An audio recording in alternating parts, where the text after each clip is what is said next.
Hi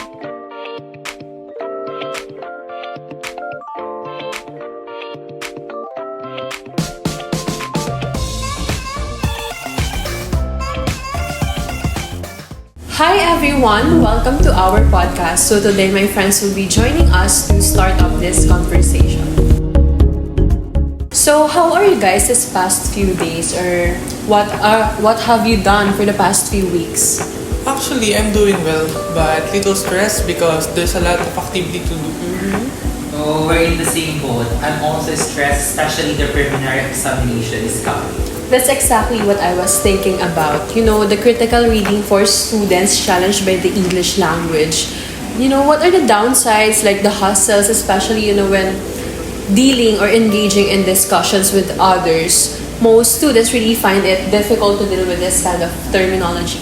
Why do you guys think some people or some students struggle with the English language? Like, what are some of the key causes on why students like us can comprehend or understand it when other people talks to them in different language? Because me personally, honestly speaking, back when I was a kid, my grandma loves to talk to us using the English language. She will always respond to us or talk to us using the English language, and she'll be like, you need to respond to me in this language as well, or else you'll grow not having any idea on what are the importance of this language when you grow up. So me and my siblings don't have any other choice but to practice more. So in my experience, I really struggle with the complex grammar rules. I don't know why, I just really have a hard time understanding it. But as time goes by, I think I got more better and I'm more confident now.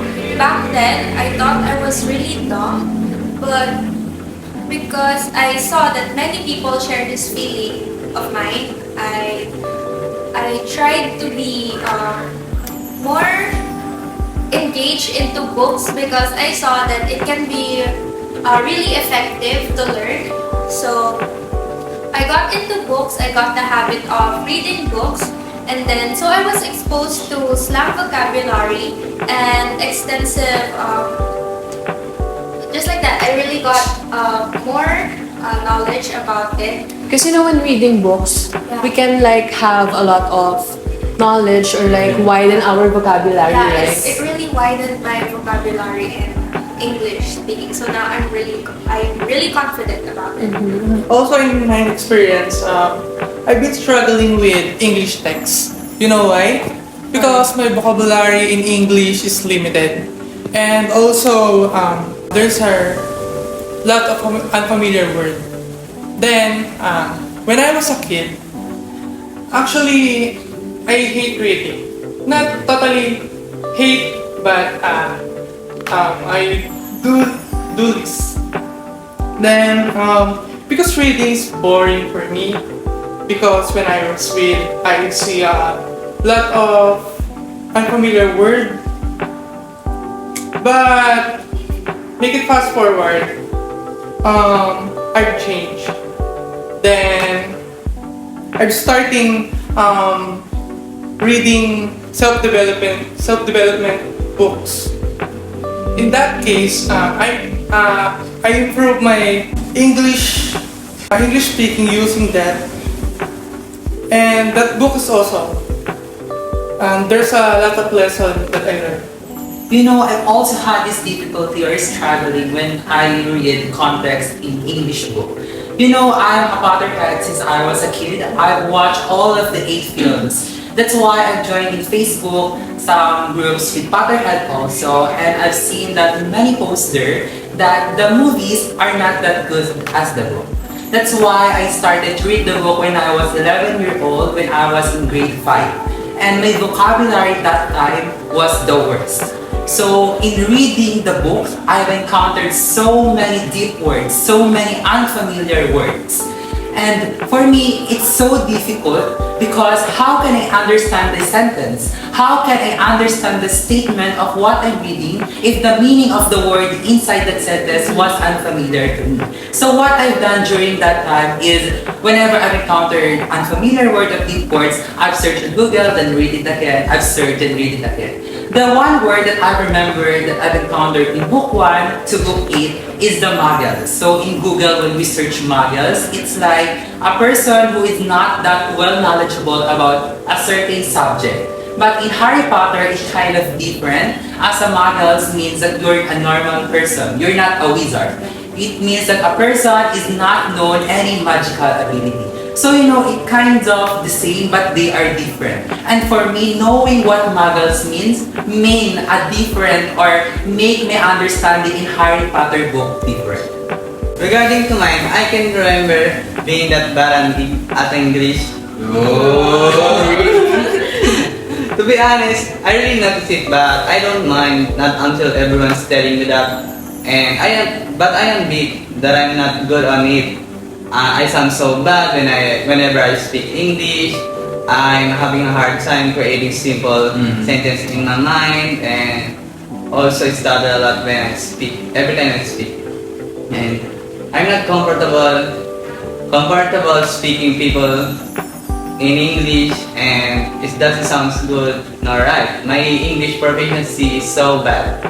Just like what I said, I have bad English skills. That's why I'm having a hard time in critical reading, and whenever I read, I need time to process it. I don't even know the meaning, the deeper meaning behind those words. Because I can understand words. I think the reason behind my bad English was I spend most of my time playing computers and do unnecessary things such as hanging out with friends, watching movies, scrolling through social media all day, and instead of focusing in my English skills, and I don't really mind improvement. So yes, exactly, because I just really love how people are more open about this kinds of stuffs, like they're willing to learn. But for people who's really having a hard time to cope with this kind of language, of course it will not be easy for them, just like what you've said, what you have experienced, because it takes time. Like for me as a student as well, I will always look for some meaning or like words that aren't very familiar to me. I will use the Google app to like search for it, or what's the meaning behind those words that I'm not very familiar with. So every time, like especially in academic writing, it always comes to my mind like, will this be the perfect term or word for me to use? Oh, it's the same for me. Whenever I post on social media, I always search if that word will be the perfect word for my caption, because I don't want to be judged by others too. And also, the thing that I've done in order for me to become better is I always had my phone, and on my phone I always have this dictionary. This is the Merriam-Webster and Filipino English dictionary. And for me, what I like about this app is that it can be accessed through offline. So meaning that even though I don't have any Wi-Fi or internet connection, yes, I can still use it. So whenever I encounter unfamiliar words or deep words, so I can easily look up for the meaning of it. Although it was not the best help as I am relying on it, but for me, it helps me to learn and understand the context of what I'm reading. So as I've mentioned earlier, I said that I was addicted to books, right? Sometimes I get bored of it because every time I read books, I think I finish all of it in just one day. So sometimes I try to watch movies in English, especially on Netflix. I think all of us right now have a Netflix account. So by that, it might not exactly improve my debating skills or formal register, but in speaking and slang, I can improve and I'm better. And then it helps me understand the language. So for that, I feel the same way with Arl, because he has a dictionary, as he mentioned, and with that, I also have a dictionary on my phone, because sometimes I stumble upon big words and I have a hard time understanding that, so I try to search it up. Or sometimes when I like to challenge myself, I try to understand the word with the sentence, and sometimes I try to use it when I'm speaking to someone. Oh, by the way, I don't have any Netflix account. I use third party. I just kidding. Oh, it's kind of similar for me. Just like I said earlier, I noticed that everybody does. I find a way to improve my English. Like what you said, when you watch movie in Netflix, you read the subtitle. In using that, I improve my English skill, and also when I'm playing games like Valorant, and I have friends in Discord, like in communicating with them, I'm improving my English skills. And also for me, the better for me is about the progress, not the perfection. It's kind of similar for me, just like what I said earlier. I notice and everybody does. I find ways to improve it, and I get out of my comfort zone and starting to think of ways to improve my English. Like I listen to podcasts, and also every time I heard and see unfamiliar words, I put it on my notes and search it for later. Or sometimes I search it right away, even though I was really embarrassed. I really tried my best to talking people in English to improve my verbal skills, and most importantly, I read books like QBQ, the questions behind questions of John G. Miller, and other books related to self-improvement. So it won't just enhance my reading skills, but it's also helped me to improve in other things. You know, it's really nice because you love to educate yourself. There's no Yes. shame with educating ourselves. And you also have the notes of unfamiliar Yes. words. And for me, it's very good because it's a sign that you're progressing. And I'd like to go back to what you said, that it's all about progress and not perfection. Yeah. Because you know that minor progress can have a major difference when you are doing critical reading. You know, when I'm just gonna go back when I'm reading this book, 48 Laws of Power. So this book is about how can you avoid being manipulated by other people. I've encountered this word. It's not too deep word and not too unfamiliar. The words that enumerate, INNUMERATE. So I thought it was the same meaning as enumerate with EN, where we need to list down things one by one. But as I read the whole context, it doesn't make sense if that is the meaning. That's why I've searched it, and I found that the enumerate comes from the root word numerate with the prefix in. So numerate means that you are capable or you have knowledge about mathematics and arithmetics. On the other hand, the in prefix means that not or opposite. So basically, the meaning of enumerate word is that you are not, or a person who are not capable or who have no knowledge about mathematics and arithmetics. So what are my findings about this learning? I found that I can use my knowledge in prefix, just like the word in means that not. So whenever I encounter, in the future, I've encountered the word enumerate, informal, or inactive, I know its meaning. And for me, that's progression. I'm learning and I can use that in my future critical reading whenever I read and need to understand the context of something.